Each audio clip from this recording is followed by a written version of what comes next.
You know who it is, the horror flick, Digger Ditch, Super 6, Big Mitch. And I'm kicking it those with those three O's. And I'm bringing 28 101s because we Vegas sons. You in the Meadowlands. You in the Metals, man. And yeah, I'm a 530 baby. So you know what made me, right? Shh. Here come them 22-inch Dana Danes.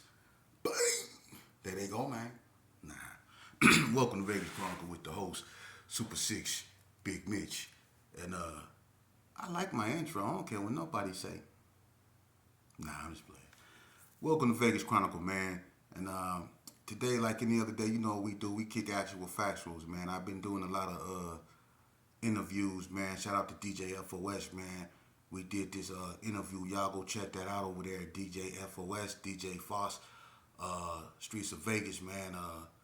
And check out that video me and him did, politicking, man. It's going to be the first of many to come, man, where we discuss a variety of issues, you know. So y'all go over there and check that out and show support, man. And shout out to everybody that's been rocking with me, man, on my journey, man. It's been a heck of a journey, man. I'm almost at 12,000 subscribers, man. God is good, man. And, you know, I did it my way at the end of the day, you know. So let's get on to what we do. Today I want to talk to y'all about something, man. You know, I needless to say, you know, it's been a lot of bad things going on, man. And I'm gonna get to that, man. But let me tell y'all a story, man. I just want to tell y'all how cruel this game we play can be, you know, at times, you know. And I want to tell y'all a story about an individual. He was a friend of mine, you know, and his name was Alex, all right? But we called him Al Wack, okay? And Al Wack, you know, he had a bunch of brothers, Jimmy, Greg, and I think one or two more. But Al Wack, Jimmy, and Greg were the more known of the brothers, you know. And I first met, you know, Al Wack back in the early 80s, you know what I mean? Me and him instantly was cool because Wack was crazy, you know what I mean? And Wack was he stayed and stuff, you know, and he was with the business, you know. And it was a few incidents, you know, that Wack, you know, was involved in, man. And by the way, you got two Al Wacks, you know, that's known out here in Vegas. You know, you got two of them, and that's Al Wack from Donna and Al Wack from Gerson, you know. And the one I'm talking about is Al Wack from the Gerson, you know. And like I said, he was involved in a lot of things, you know, that's known, you know. And one of them was, you know, he the one that bought, you know, Drive-By. For everybody that know Drive-By, he bought Drive-By to the neighborhood, you know. And Drive-By got his name. The reason why people call him Drive-By is because one day him and Al Wack was rolling through Vegas Heights, Vegas Chronicles. They was rolling through Vegas Heights one day, right? And this was back in the late 80s. This when the rolling 50s and the rolling 60s had just formulated an alliance. And they was having a football game over there in Circle Park, which is rolling 50 neighborhood in Vegas Heights, right? So Al Wack and Drive-By was rolling through there. And 6-0 females seen a cop. You know, Al Wack had a known photo Cadillac. They seen Wack cop, and the 6-0 females started blowing on Al Wack and Drive-By. You know, but instead of, you know, Wack and Drive-By driving off, you know, they steady went around the park, and then they started blowing on the park. I mean, they aired the park out. And when they tried to drive off, the police happened to be hitting the corner and got right on their helmets, and they ended up in a high-speed chase. They ended up getting caught, and Wack went to prison, and Drive-By went to Elko or something like that. You know what I mean? But that's how Drive-By got his name, from that incident at that park. But anyway, moving along, you know. And another incident where, you know, Wack was there for me is when the 50s, who I just got through talking about, they passed me around McNair's Quick Check like a blizzy. They passed me around McNair's Quick Check, man. Look here, like, here, hit this. They passed me around had me coming up out of there. I ran all the way to Carry Arms, right? I got Wack and Bread. You know what I'm saying? We jumped in Wack car because Wack was going with Drive-By sister Nicole, who stayed in Carry Arms right there in front of Morton. So when I went up over there, I swooped him and Bread up, and we went over there, took care of business. You know what I mean? So he was like one of those homeboys that was always with it. You know what I mean? He stayed in a little alley across the street from the Gershon, you know, and he just like, you know, he really stayed into some ruckus. You know what I mean? But whenever, you know, you needed him, like whenever I needed Wack, if I was into something, you know, even if I was in the wrong, Wack didn't question what I do. He was with it. That's the type of homeboy he was, you know. And we all, you know, had a homeboy that was like that. You know, I did when I was in that life. But you know, what happened was, you know, one day, you know, I get caught up. Everybody know about my crime. I'm not finna go over that, but I get caught up, right? And when it first happened, I'm on the run, right?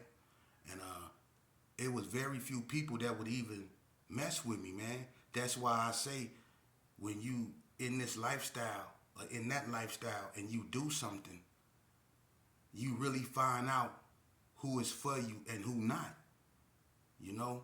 And I really had to face a harsh reality that a lot of dudes I thought was my so-called homeboys weren't my homeboys, because when it really got serious, they was cool with all that other stuff, the fist fighting and all that, you know, to busting at one another. But when somebody actually, you know, commit that ultimate sin, you will really see how people transform on you, man. And I had to go through that. But one of them that didn't was Alwack. And what Alwack did is that, you know, when I was on the run, he approached me and he was like, you know, hey, give me that and I'm going to give you this, you know.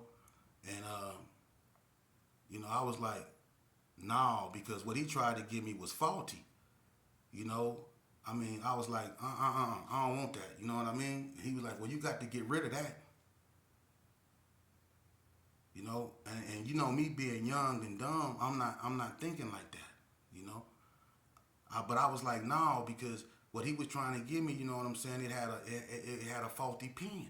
I was like, no, you know. So I didn't want that. But to make a long story short, you know what I mean? You know, Alwack, man, that same thing he tried to give me. He was over, I think that was his mom's house in a little Carry Arms, and he was in the living room, and Alwack had that same thing he tried to give me that I wouldn't take, you know, and it was faulty. It had a messed up pen, man. It only bust when it want to, you know. And when he sat down, he just went to sit down. It went off. It struck him in the groin area. I had got captured. I'm in jail already. I ain't been in jail, I think, a full month. And he went and sat down with that same thing he tried to give me, and it went off. And it hit him in the groin. And he ended up, you know, bleeding bad, and he ain't here no more. He ain't here no more. You see how cruel this game can be, man?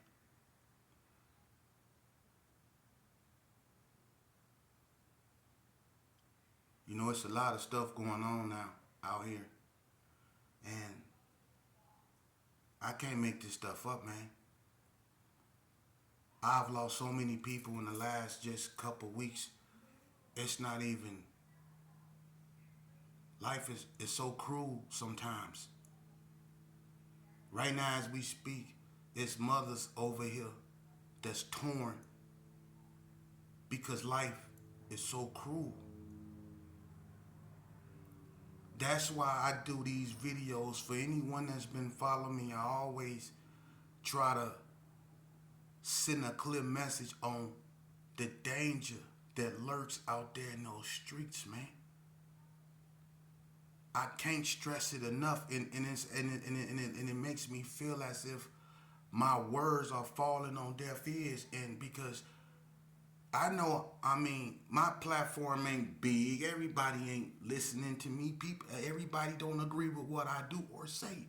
That's okay. But I know that I'm not trying to tell somebody something wrong. I know that. I know I'm not trying to tell somebody something wrong. When I used to be locked up, I used to, man, look, I used to make my so-called homeboys fight one another for my amusement. I was is backwards as it can be, man. When it came to being civil, I was as backwards as it could be, man. I know what it's like to be in that lifestyle. I know what it's like to have so much anger. I know what it's like to have so much hatred within me, and that anger is being released out here in these streets. You see what's going on, man. We can't look, man. We can't keep continuing at this pace of living this type of life. It's not gonna be any of us left. It's not. We have to make a stand now. We on borrowed time, man. I mean, this is sad, man, that people is not really waking up to what's going on up around here, man. We going on as if business as usual, man. And it's not business as usual, man. This is very unusual what's going on, man. If I don't know what's going on in other people's states, but I assume it ain't too much better than what's going on over here in Las Vegas. And what's going on over here in Las Vegas, man, is heartbreaking, man. This state is too small to be this big. It is. And I'm at a loss of words, man. I'm not gonna really get into no specifics, but man, but everybody that's out here in Las Vegas that listen and follow me know what I'm talking about, man. We really need a moment of silence out here, man. We need a pause for real. This is crazy, man. This is crazy. And this is the type of stuff that I be trying to really speak out against, but I'm one person. You know, I'm one person. We need more people to step up, man, because if y'all not feeling this, if y'all don't care about this, if this don't affect you, man, what's going on out here in these streets, if this don't affect you, man, if this ain't sad to you, then we doomed. We doomed, man. For real, we doomed, man. You know, I understand, man. I've been in that life, and I used to be one of the worst of the worst, man. I did, but now that I'm older and I understand, man, I weep for my state, man. This is sad, man. This is sad. But you know what? I'm gonna keep pushing the line. I'm not gonna give up, man. Cause all it takes is one. All it takes is one. But this right here is what I'm talking about when I say we should look in the mirror. See, we out here doing all this nonsense to one another, but at the same time, we want people to respect us. See? You see what we doing to one another, but ain't nobody marching. Ain't nobody in an uproar about what's going on in our communities. We should be in an uproar right now. Where's all that energy we be having for other people when we feel that they cross us? Where's that same energy, man? We need that energy. You know, when y'all was doing all the marching and all that screaming, no justice, no peace, because you see what's going on up over here in our communities, man. No justice, no peace. It's just us, and we ain't getting no peace. You see? It's just us, and we ain't getting no peace. Our mothers ain't getting no sleep. They still losing their babies over here, man. And don't nobody care. Don't nobody care. It feel good to pose in a picture with your child, don't it? Y'all do all the time. Y'all put y'all so proud of y'all children. You pose with them in your pictures, don't you? You put them on Facebook, you know. But what about these mothers that can no longer do that?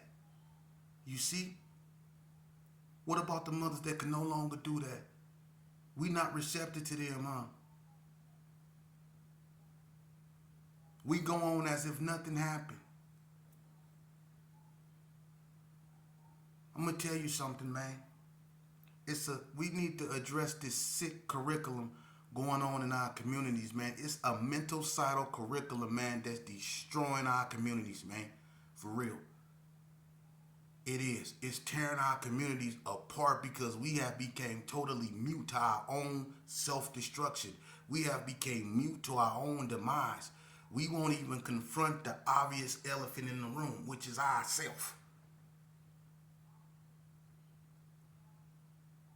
Come on, man. We won't confront ourselves, man. We're our own biggest enemy. We're our own biggest problem. We're our own biggest hindrance. It's us, man. And look at what we doing to us, man. Come on now, man. It's sad when the only thing that brings us together is when we sending somebody off. You see that? That's sad. The only time we come together is when we sending somebody off. You see that? And it's becoming a daily norm. Every day you wake up, someone else has left this place.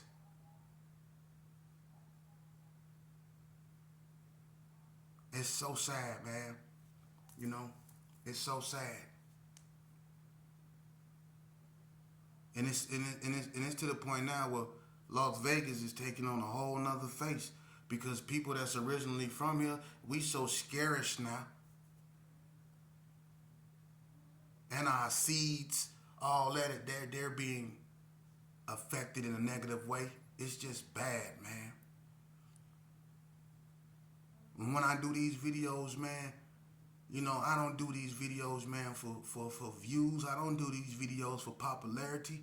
I don't do these videos for money. I do these videos because, you know, I'm obligated, man. I told my community up. I'm obligated to come back up in there. If God left me here with, you know, with a mind where I can speak, coherently to you and be able to talk to you. God left me here for that sole purpose. Then I'm gonna take that, you know, because a lot of my childhood friends are no longer here. But God seen favor in me, and He allowed me to be here to tell you my story, to try to help these youngsters with what's going on, man, and help them understand why they going through what they going through, you know, and how to understand their feelings, you know, and how to deal with them, because a lot of these youngsters is emotional, man. They're going through a lot, and they think the only way they can express themselves is through violence. We have to teach them that there's other avenues that they can take. It might not be, you know, the avenue they accustomed to, because these youngsters have become accustomed to harming and hurting one another, man.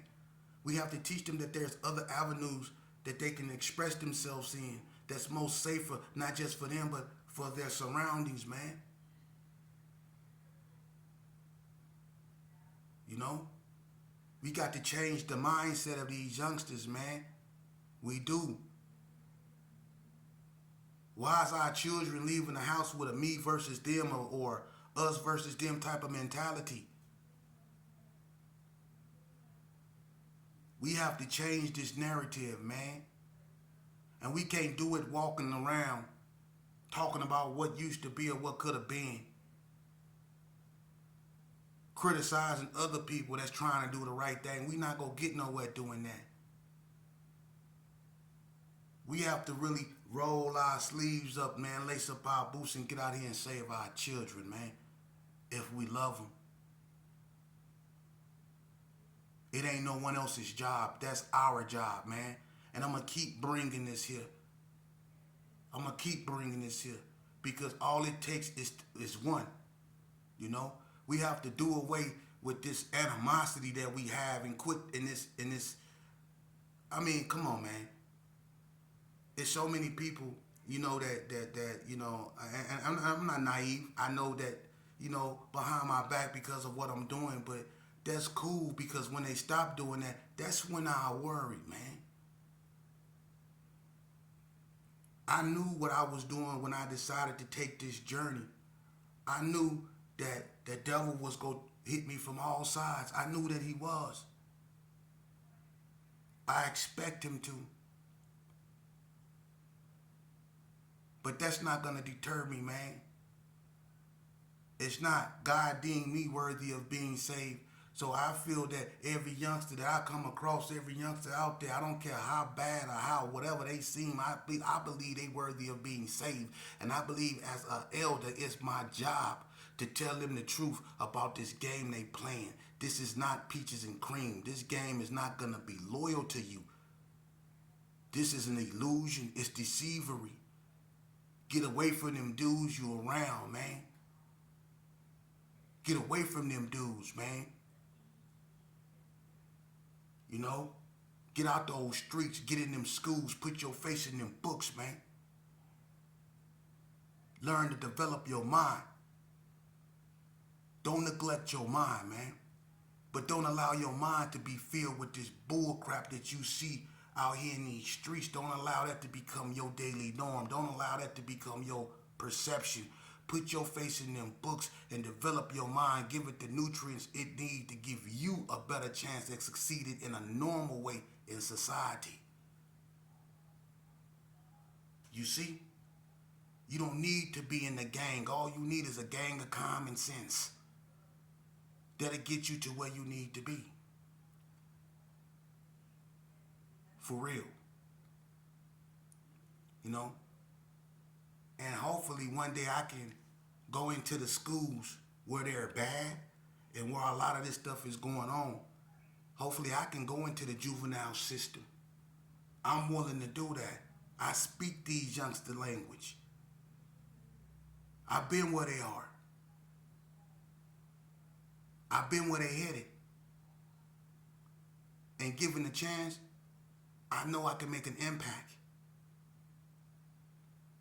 And there's a lot of other people out here that want to make an impact. We know what we did to our communities. You have a few of us that's willing to help rebuild them. You have a few of us that don't care about what everybody's saying or what everybody's doing.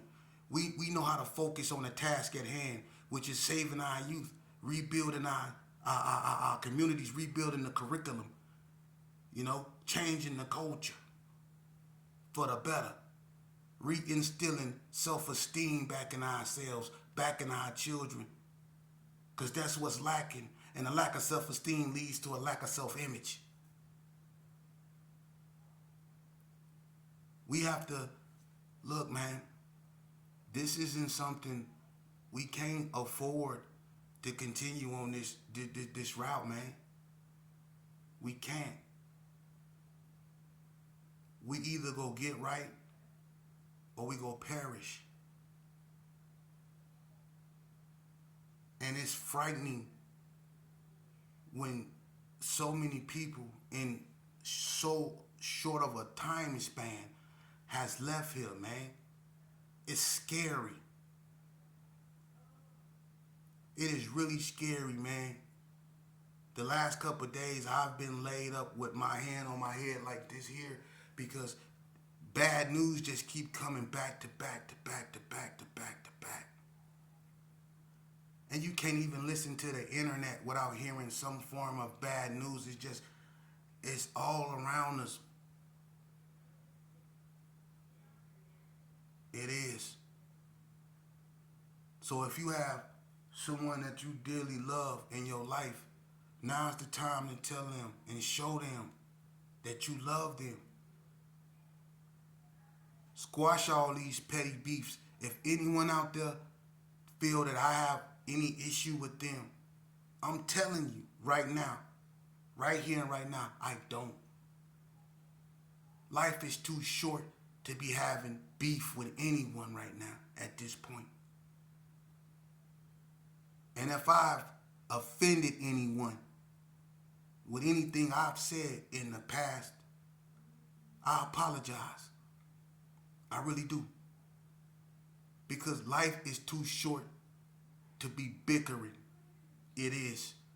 And people like me with gray hair should be leading by example. We shouldn't be on here screaming, yelling at other men and putting it on people that's no longer here. We're not youngsters anymore.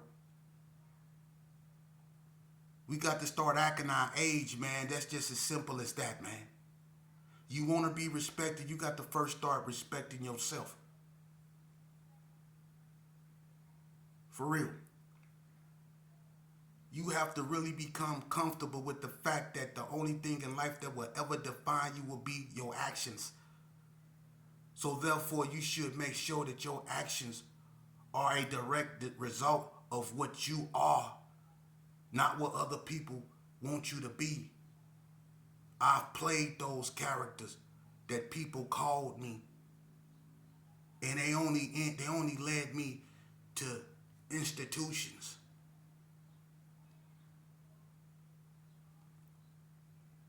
Look, man, I'm pleading with y'all at this point because